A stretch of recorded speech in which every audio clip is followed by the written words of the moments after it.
Bonjour Florian Besson et Tobias Beustat. Alors, vous animez avec d'autres le blog Actuel Moyen Âge, qui est animé par une équipe de jeunes chercheurs en histoire médiévale qui veulent diffuser la recherche historique sur le Moyen Âge et montrer que d'une part, l'histoire du Moyen Âge, elle se renouvelle, ce n'est pas une histoire figée, contrairement à ce qu'on pourrait penser. Il y a beaucoup à apprendre encore aujourd'hui sur le Moyen Âge. Et puis montrer aussi que le Moyen Âge, en fait, il a un certain nombre de résonances contemporaines, que dans notre société, les questions soulevées par ce passé nous parlent et parfois nous posent problème. Mais ces échos contemporains, on en a pas mal parlé ces dernières semaines à propos de la peste noire, la grande épidémie de peste du milieu du XIVe siècle, qui a sans doute été la pire épidémie, enfin je vous préciserai, la pire pandémie qu'on connaisse de l'histoire, et à laquelle votre blog a consacré une série d'articles euh, au fil des semaines, des dernières semaines. Donc voilà, merci d'accepter cet entretien pour Lutte ouvrière. Alors pour commencer peut-être, une question d'introduction. Qu'a été la peste noire au milieu du XIVe siècle? D'accord. Merci déjà pour l'aimable invitation. Donc, la peste noire, c'est c'est un chiffre qu'on maîtrise mal, mais qui fait quand même froid dans le dos. C'est selon les localités, 33 et 50% de population décimée. Donc, c'est sensiblement plus que euh, que, que la crise actuelle, et ça induit une véritable saignée démographique qui a eu donc des conséquences économiques, sociales, démographiques évidemment, culturelles énormes. Et donc c'est de ça qu'on va parler. On va essayer de faire passer un petit peu en revue les différents aspects euh, de cette catastrophe. Alors qu'est-ce qu'on sait de cette épidémie? Est-ce qu'on sait par exemple d'où elle vient? Bon, on dit que le Covid-19, c'est une épidémie qui a sans doute une origine animale et que souvent, en fait, les grandes épidémies ont une origine animale, puis ensuite, voilà, passent à l'homme et se diffusent parmi les humains. Est-ce que c'est également le cas de la peste noire? Et puis, quelle a été aussi sa circulation? Comment elle s'est diffusée? Est-ce qu'on connaît son foyer original et les modes de diffusion? Et y compris, est-ce que ces modes de diffusion nous disent quelque chose de l'économie à cette époque? Alors aujourd'hui, on sait beaucoup de choses sur la peste. Pendant longtemps, ça a été assez mystérieux. Donc la peste, effectivement, hein, comme le Covid, hein, c'est ce qu'on appelle, le terme scientifique, c'est une anthropozoonose, c'est-à-dire une maladie qui passe des animaux à l'homme, comme c'est effectivement le cas de la plupart des maladies. Et en l'occurrence, la peste, on connaît donc la peste noire médiévale, on connaît assez bien son foyer. A priori, bon, ça reste des hypothèses, mais a priori, hein, son foyer, il est autour du Tibet. Et en fait, il se passe une série de changements, notamment climatiques, au début du XIVe siècle, qui amènent une multiplication de la population de rongeurs locaux, des espèces de grosses gerbilles, qui sont en fait des porteuses endémiques de la peste. Sauf que du coup, il y en a de plus en plus, et à ce moment-là, hein, le bacille, puisque c'est un bacille, c'est pas un virus, hein, le bacille passe donc de ces animaux aux humains via les puces. Et c'est notamment via les puces qui va se diffuser en Occident, ce qui est l'une des causes de létalité, hein, puisque par exemple en Occident, on identifie très vite que les cadavres sont dangereux, donc on brûle les cadavres avec précaution, mais on récupère les vêtements des morts, les vêtements qui sont évidemment infectés de puces et qui du coup contribuent à diffuser la maladie. Donc la peste, elle a son origine ici au Tibet, et elle se diffuse. Alors elle se diffuse très lentement, parce qu'évidemment à l'époque, il n'y a pas de transport aérien. Hein. Ce qui est frappant avec le coronavirus, c'est qu'il s'est diffusé à toute la planète en quelques semaines. Ça a été une flambée. À l'époque, en fait, hein, il faut plusieurs décennies pour que la maladie, elle passe de son foyer en Asie, puis elle se diffuse donc vers l'Est, où elle va toucher la Chine, vers le Sud, où elle va toucher l'Inde, l'Asie du Sud-Ouest, et puis elle se diffuse vers l'Ouest, le long de la route de la soie, en route de la soie qui est notamment plus active depuis les conquêtes mongoles. Donc ça facilite la circulation des marchands. Et les marchands, avec eux, ils amènent le bacille. Et de là, donc, elle touche à la mer Noire. Caffa, puis Constantinople, puis les ports du bassin méditerranéen, Marseille, Montpellier, Barcelone, toute la façade islamique également, Le Caire, Bougie, Tunis. Et à partir de là, voilà, c'est la pandémie. Ça remonte le long des routes commerciales, ça remonte le long des fleuves. Certaines régions sont plus touchées, certaines régions sont moins touchées parce qu'elles sont moins connectées que les autres aux flux commerciaux. Et donc, en gros, entre 30 et 50 ans, voire même plus, hein, si on prend vraiment la diffusion mondiale de la pandémie qui va toucher par exemple jusqu'au Groenland, hein, les colonies scandinaves du Groenland, il faut entre 50 et 70 ans pour que l'épidémie se diffuse. Et surtout, c'est une épidémie qui revient. Ça, pour le coup, il faut espérer que ce ne soit pas le cas du Covid, puisqu'en fait, hein, la peste frappe les sociétés médiévales régulièrement, tous les 3, 4, 5, 10 ans, pendant 3 siècles. D'accord. Et alors, à l'époque, bon, ce que tu viens de dire, qu'est-ce qu'on en sait? Qu'est-ce qu'on connaît des mécanismes de transmission, des mécanismes de contagion? Et est-ce qu'il y a des mesures de protection qui sont adoptées? Si oui, lesquelles? Est-ce que ce sont des mesures qui ont une efficacité ou pas? Quelle est la compréhension qu'ont les femmes et les hommes de 1347 vis-à-vis de cette maladie? Alors, il y a deux réponses possibles. Déjà, on peut peut-être laisser de côté la réponse scientifique religieuse parce que dès les premières manifestations de cette épidémie, il y a eu les médecins, les théologiens qui étaient là pour réfléchir à qu'est-ce qui a causé l'épidémie.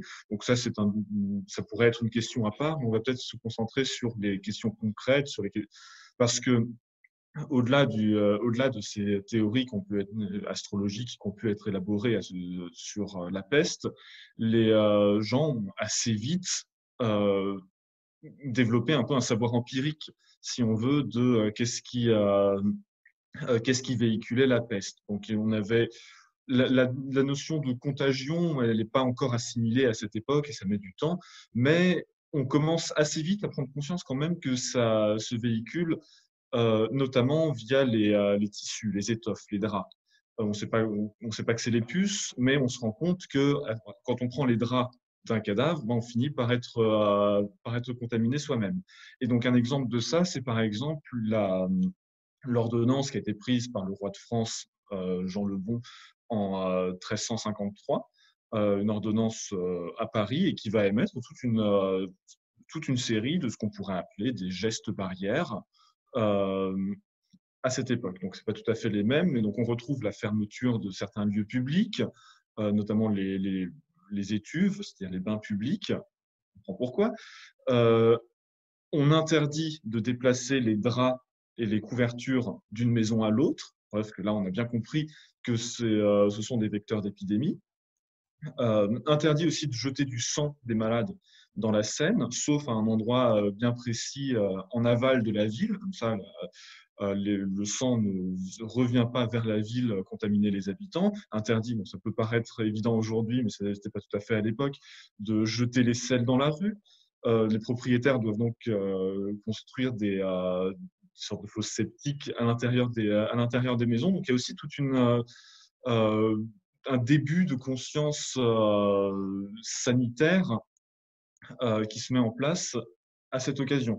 On réglemente aussi les métiers à risque, donc là encore, typiquement tout ce qui est lié au textile, les fripiers, teinturiers, couturiers, tanneurs, et aussi tout ce qui est lié aux animaux qu'on identifie comme à tort pour le coup, mais qu'on identifie quand même comme des vecteurs d'épidémie. Donc tous les bouchers, volaillers, etc., sont tenus de conserver leurs bêtes à l'extérieur des murs de la ville pour freiner l'épidémie. D'accord.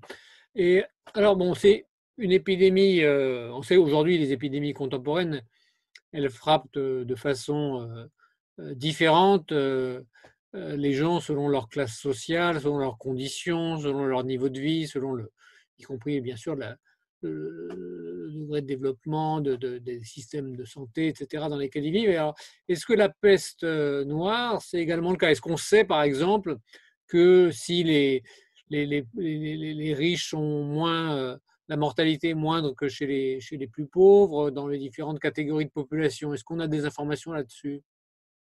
Alors, à la fois, oui et non. Bon, déjà, il faut rappeler qu'on n'a pas forcément toujours beaucoup d'informations. Et puis, il faut rappeler que le Moyen Âge, c'est long. La peste, c'est un phénomène global donc, qui touche des sociétés très diverses. Donc, évidemment, il va y avoir des choses très variées. Le tableau, il ne va pas être le même en Écosse, au Pays Basque, en Corse, au Caire, etc., etc. Mais quand même, globalement, oui et non. D'un côté, non, il vaut pas mieux être riche que pauvre, puisque l'une des choses qui frappe les contemporains, c'est justement le fait que la maladie, elle touche tout le monde. Ça, c'est quelque chose qui revient dans toutes les chroniques. C'est l'idée que vraiment la maladie, c'est la mort incarnée. Hein, ce qu'on va retrouver dans les représentations figurées iconographiques très frappantes de l'époque. La maladie, elle tue tout le monde. Tout le monde tombe malade. Et tous les gens qui tombent malades meurent. Hein. Tobias rappelait entre 33% et 50% de mortalité, c'est quand même énorme. Il y a certaines villes dans lesquelles le taux grimpe jusqu'à 70, voire 80% de la population qui meurt en l'espace de quelques semaines. Donc il y a vraiment ce côté-là de tout le monde tombe malade, tout le monde meurt. Et d'ailleurs, hein, dans l'une des traductions iconographiques de la peste, hein, ce qu'on appelle le motif de la danse macabre, qui représente en fait la mort qui vient prendre des gens par la main pour les emmener danser avec eux, on représente toutes les conditions sociales. La mort, elle prend le pape, elle prend le roi, elle prend le boucher, elle prend la lingère, elle prend le marchand, et elle emmène tout le monde pour bien montrer que face à la maladie, tout le monde est sur le même plan. Mais en même temps, comme dirait l'autre, hein, on sait bien que certains sont moins égaux que d'autres. Et lorsqu'on creuse un peu, hein, Joël Chandelier, par exemple, qui est maître de conférence en histoire médiévale, spécialiste de la médecine, montre qu'à Avignon, où à l'époque la papauté est à Avignon, hein, le taux de mortalité des cardinaux, il est beaucoup plus faible que le taux de mortalité globale de la ville. Et en fait, c'est assez logique, parce que les cardinaux, ils ont notamment des résidences privées dans lesquelles très tôt ils peuvent s'enfermer, où ils ont un puits, ils ont des réserves alimentaires, ou alors ils ont des résidences à la campagne, donc ils peuvent s'enfuir, hein, comme on a pu le voir aujourd'hui également, certaines catégories sociales aisées qui ont des résidences secondaires. Ben, ça marche pareil à l'époque, hein, c'est aussi ce que raconte Boccace dans son Decameron, c'est des riches florentins qui effectivement s'enfuient de la ville, hein, et vont se mettre à l'abri dans leur propriété privée. Donc il faut être assez mesuré sur ce plan-là. La maladie, elle touche tout le monde, mais là comme ailleurs, être riche, ça aide. D'accord, un peu comme aujourd'hui. Ouais. Alors, c'est une crise économique aussi, la peste noire. Est-ce que vous pouvez un petit peu évoquer cela et des prix qui s'effondrent, d'autres qui augmentent quelles sont les conséquences économiques de cette crise terrible?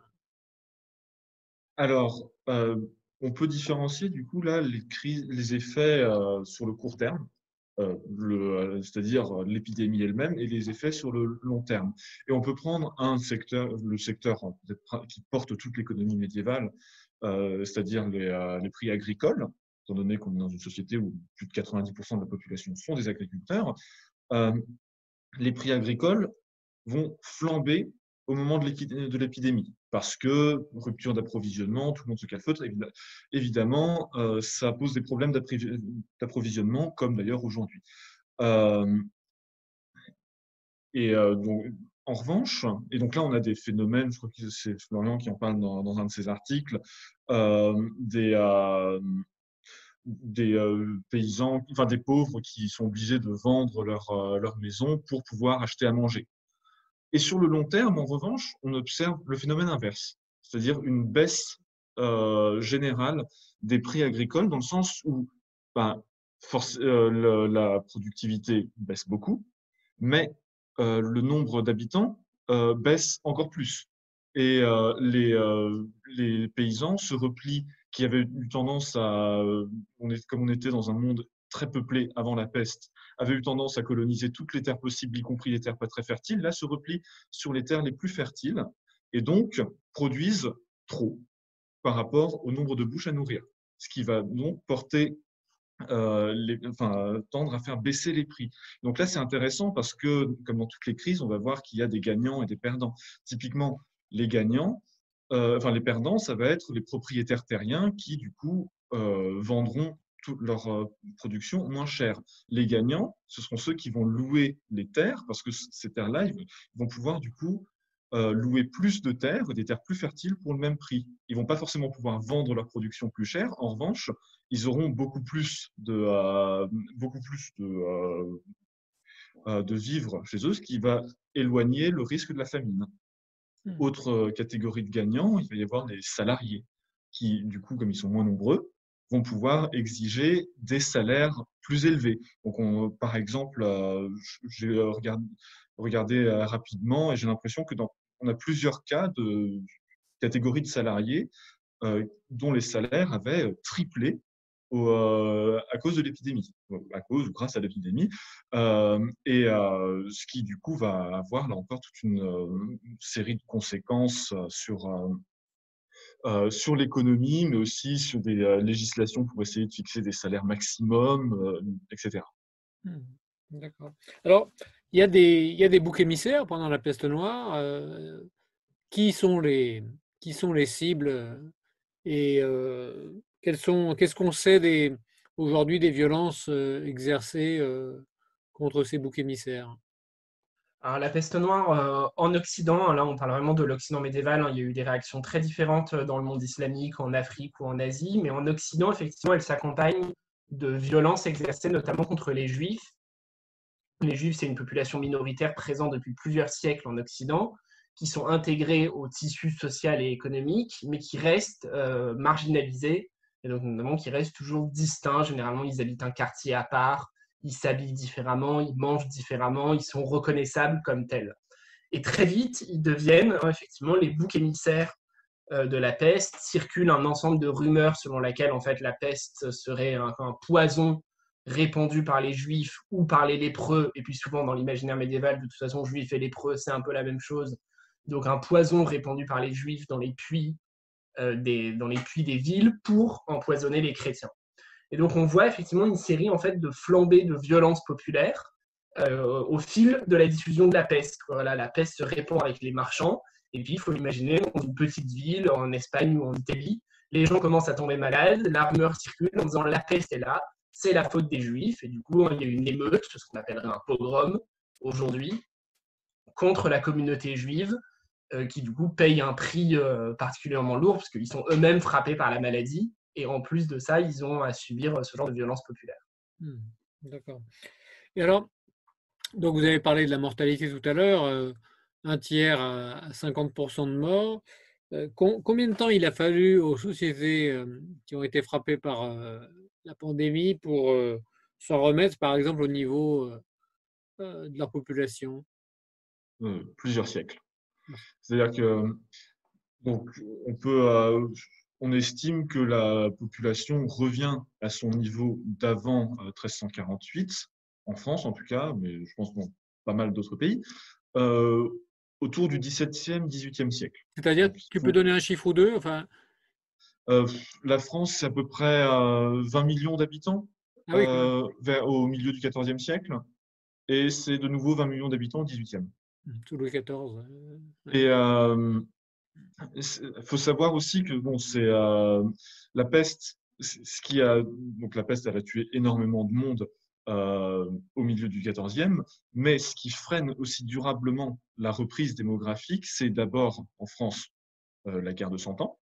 Parce que il faut s'imaginer que pendant 100 ans, il y a des bandes armées qui rôdent sur le territoire. Il y a de l'insécurité chronique, donc avec des hauts et des bas, bien sûr, mais il y a toujours ce spectre de la guerre qui va durablement empêcher la reprise démographique. Et puis, je crois qu'on l'a mentionné, la peste, elle reste. Elle revient régulièrement, donc elle va frapper des régions en particulier, mais elle revient dans une même région tous les 10, 20, 30 ans.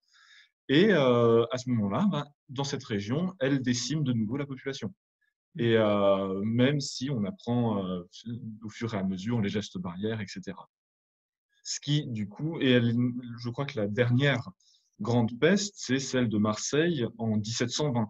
Et donc, c'est aussi ces retours réguliers de l'épidémie qui retardent la reprise démographique. Hmm. D'accord. Oui, il y avait même un article récemment là, sur une épidémie très vite contenue de peste à Paris en 1920, je crois. Mm. Alors, peut-être une dernière question. Bon, donc là, on est quand même bientôt 700 ans après en tout cas, les débuts de cette pandémie.